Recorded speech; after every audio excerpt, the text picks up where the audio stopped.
The illusion of requirement. This is the fifth illusion. Requirement exists.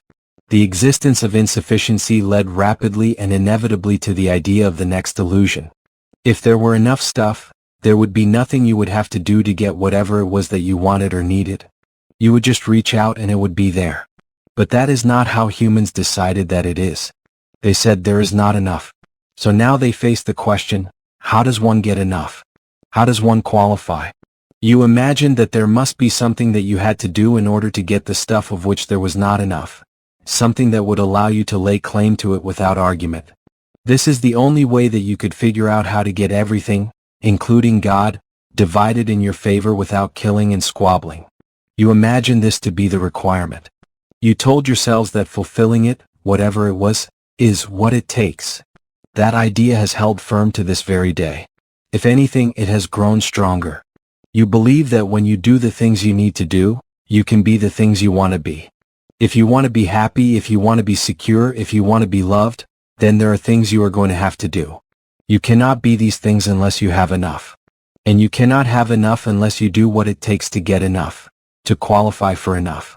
This is what you believe, and because you believe it, you have elevated doing to the highest place in your cosmology. Even God says there is something that you have to do in order to get into heaven. This is how you have it put together.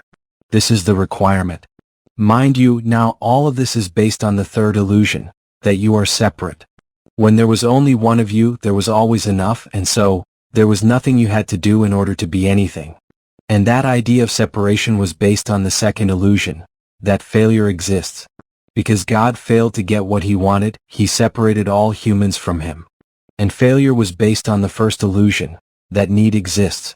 God could not fail to get what God wanted if God wanted nothing, and God would want nothing if God needed nothing. In truth, there is only one illusion, and all the others are permutations of that. Everything else is an expansion of the only illusion with a different nuance. Thus, the illusion of requirement is nothing more than a different take on the illusion of need.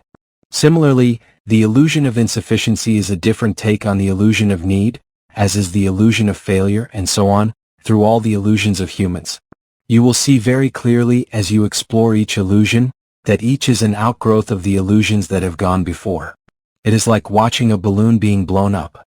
The announcement of your species that there is a requirement that must be met in order to acquire anything of which there is not enough, including God's love, has proven to be one of the most significant decisions the human race has ever made. It has resulted in entire lists and sets of rules and regulations, guidelines and procedures, laws of God and laws of man, by which you imagine you must live your life. Here are a few of the things you have decided that you must do in order to have a good life on earth. Be a good boy or girl. Don't talk back. Get good grades and go on to college. Graduate with a degree and find a good job. Marry and have children.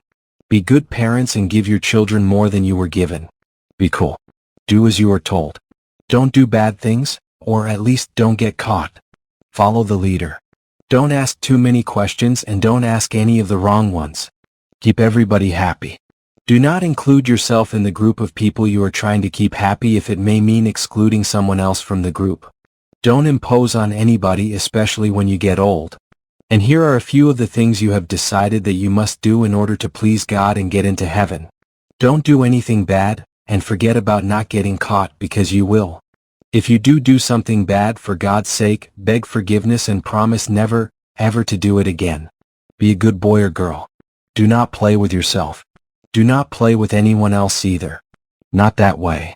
In fact, do not play much at all. Try to understand that all pleasures of the body are, at best, distractions from what you really came to earth to do, and, at worst, absolute sins against God. If you must have pleasures, do not enjoy them. Do not enjoy money. Do not enjoy attention. Do not enjoy sex. Above all, do not enjoy sex. Never ever have a sexual relationship outside of marriage, and never ever love more than one person in that way. If you must have sex for any reason other than procreation, be embarrassed. Do not freely or uninhibitedly enjoy it. Do not take money for something truly enjoyable, and if you make a great deal of money, make sure you give most of it away. Believe in the right God. For heaven's sake, believe in the right God. Beg forgiveness and mercy from God for having been born imperfect, and ask him for help in meeting the conditions for you to be loved again. Humans have many other beliefs. These were listed here to give you just a few examples. This is what you have to do. This is the requirement, and you would do well to understand it. Who set this requirement? Who put it into place? You say that I did. You claim that the author was God. And since there is not enough God to go around, you have to lay claim to me in order to justify setting yourself up as the winners in your competitions. You claim, then, that yours is the one nation under God, or that you are the chosen people, or that yours is the one true faith. You lay claim to me, and you do so viciously, ferociously, for you feel that if you can lay claim to me, you can then lay claim to anything else you desire in my name. This you have done for centuries, waving high your holy books, your crosses, and your flags to justify taking what there is not enough of by whatever means is necessary, including killing. You have even gone so far as to call such an event a holy war, seeking to close wounds in your soul while you open wounds in the bodies of others. You have performed the most ungodly acts in the name of God, and all because you think that I have a requirement that you must fulfill in order to receive me, my love, and all the stuff of life. As long as you believe there is something that you have to do, you will struggle to find out what it is, and then struggle further to achieve it. Achievement will become your God. Indeed, it already has. Yet, if doing the right things brings you happiness and allows you to go home to God, why has all the striving to do those things felt so unhappy, and seemed so surely to be leading you away from God? And, perhaps even more important, how will it be determined whether or not all of this was worth it? By what measure, by what system will it be decided if the requirement has been met?